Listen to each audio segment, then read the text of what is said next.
Hello everyone, welcome back to another video. I thought I'd take this nighttime, near nighttime walk around and let you know why, if you're thinking about moving to Cambodia for any reason, why now might be a good time. I think things are going to change, in the next 2, 3, maybe 5 years. And you might want to get here now before things get perhaps, maybe, a little bit more difficult or pricey. And these are just rumors right now, nothing is in concrete, and just little things floating around here and there that some of you might have read. Maybe you have, maybe you haven't, but I want to clear it up and tell you my opinion and what I think, because at this point it's all opinion anyway. And I also want to remind you that I have books for sale. If you want to read any of the books you see on your screen, you can find them at the link in the description. And also don't forget that if you want to help support the channel, you can donate through either PayPal or buy me a cup of coffee over on Ko-Fi.com. And that is always appreciated.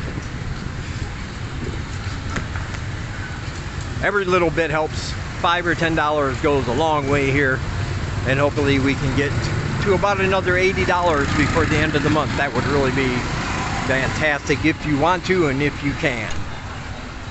So check out those links, and I appreciate it. Now, Cambodia is, ever since I've been here, in fact, over the last 5 years, it's been a growing and changing, and every year it seems something's different, something's not the way it was when I first got here, and I expect that growth to continue. It was recently announced that Cambodia has gone from impoverished status to lower middle class status in whatever economic group ranks countries in that way. Now, this is the country as a whole. Individuals in Cambodia are still living, most of them are still living way below the poverty line, still making $200 and most of the time less a month. That's for a full-time job. But the country as a whole, and its development, its economic impact and everything has moved up. And that means there's a lot of speculation on what that can mean for the country in terms of, individuals here, day-to-day transactions and things of that nature. It happens with every country.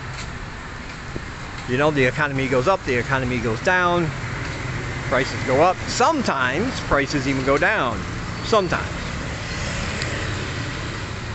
But because of their recent elevation, I can actually see a time in the near future where prices are going to go up for a lot of things, a lot of basic things that will affect, individuals in the country, like maybe the price of apartments, maybe the price of groceries, price of a meal at a restaurant. And right now, all of those things are still really super inexpensive here. You can still find a lot of really nice apartments for much, much cheaper than you can get back home. You can go out for a really good, filling, delicious meal for 2 people for like, $3, $4 maybe. And of course, you can go shop at the local markets, which I recommend everybody does at least once when they're here, even if not regularly. But go to the local markets and you'll find all kinds of fresh fruits, vegetables, herbs, all the meat you could need, It's a beautiful thing. But as more business is coming into Cambodia and more factories are being built for different areas, for different things, different enterprises, That's going to mean, of course, that more people are going to have jobs, better paying jobs, And that usually means that that kind of trickles over into the economy, and the price of everything goes up little by little here and there. And it's one of those things where you don't really notice it all that much at first. Like, okay, this used to cost $1.25, now it costs $1.50. Or maybe instead of 6,000 real, it's now 6,500 real, which is about 12 cents more. You know, no big deal. But when that happens every so often over a period of time, and you look back after a few years, you realize that things that used to cost 75 cents are now $1.25 or $1.50. And you know, you see that trajectory keep going up, I guess you can say. And I think in the next 3 to 5 years, at the rate that Cambodia is developing in their private sector and bringing in new businesses and factories and big name companies too, that we'll probably see that start to affect local prices. And I lived here through the pandemic. I saw the devastation it caused, and even after all the restrictions were lifted and things went back to being relatively normal,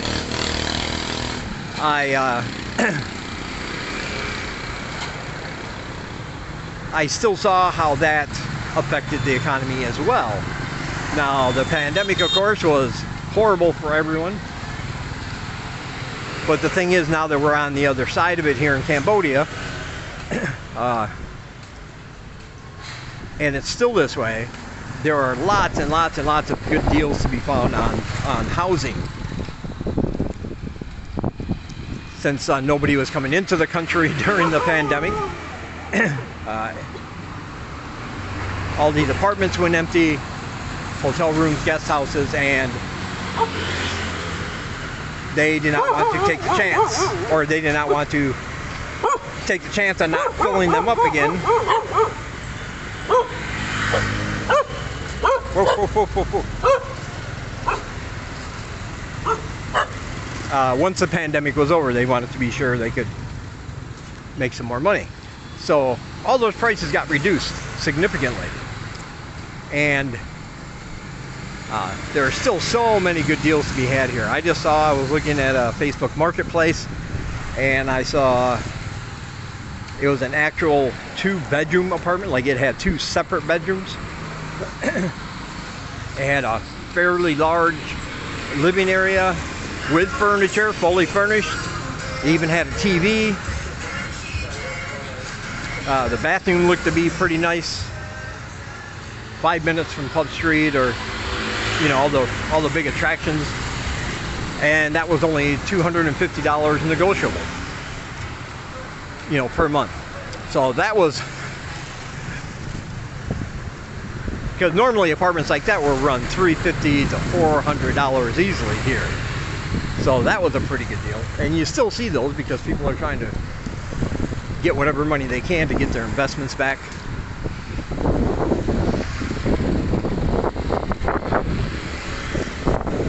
So yeah, and outside of just the cost of things here, another good reason to move to Cambodia now is to get as much of that local flavor as you can before it becomes too, I won't say overpopulated, because I don't think that's ever going to happen.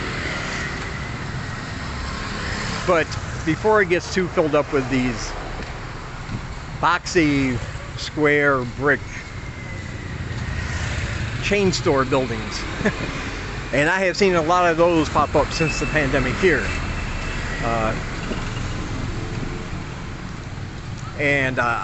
Again, on the one hand, that's great for the economy that these kind of businesses trust Cambodia enough to invest a lot of money in the economy to run those stores and operations. But on the other hand, it's like, you know, they have to tear something down sometimes to build those buildings. And there was a very nice, very unique, architecturally wise hotel that sat on the corner down by Pub Street for a long time. the Elephant Hotel, I believe it was called. And this thing fascinated me ever since I'd been here. It sat empty since I'd been here. Nobody wanted to buy it and have the money to renovate it. But it was just a big, beautiful building. Probably high-end at one time for the area, you know. But still, even though it was empty, it had been sitting empty for years. Whenever I walked by it, I was always fascinated with it. And nobody wanted to buy it to rebuild another hotel. But, you know, a store bought it, Zando, and they just decided to tear it down and put a big old boxy fashion clothes store, higher end, in its place. And now when I walk by there, I'm so used to seeing that building, you know. Now you walk by and it's just not the same. It doesn't have that same, I don't know how to describe it, but I love the architecture of that building and looking at it. And I was hoping somebody would buy it, renovate it, get it back open, because I would have loved to have seen what it looked like with actual visitors there and people, things like that. But it didn't. They tore it down, put up a big white sterilized building, and it just, to me, it just not the same. Now Zandos, I have nothing against. I've heard they're a good store. They have a lot of higher end clothes and things if you're looking. They often have sales, I've been told. So you might be able to get a bargain or two there. I just didn't like that they took over that space that, you know, that I just like looking at. But you're going to see more and more of that, these more westernized buildings, I think, as time goes on. And so I think it's a good time to move here to Siem Reap just because of those two things. It's still going to be much cheaper. You're still going to be able to find great bargains.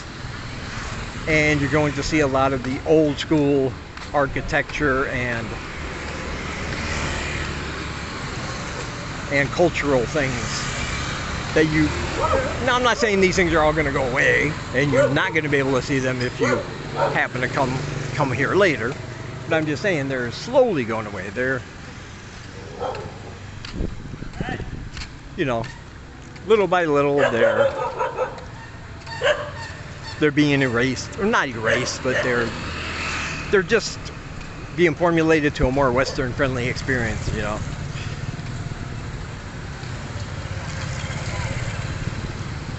So anyway, that's why I think you guys should come to Cambodia sooner rather than later, if you can, and of course if you want to. Alright, so be sure to check out all my links down below. As I said, you find links down there for PayPal and Ko-Fi.com if you want to help support the channel. I really do appreciate that. Other channels vlogging from this part of the world are listed down below. Be sure to check those out. Ottoman Asia finally hit his 1,000 subscribers. Yes, so as soon as he gets the watch hour time,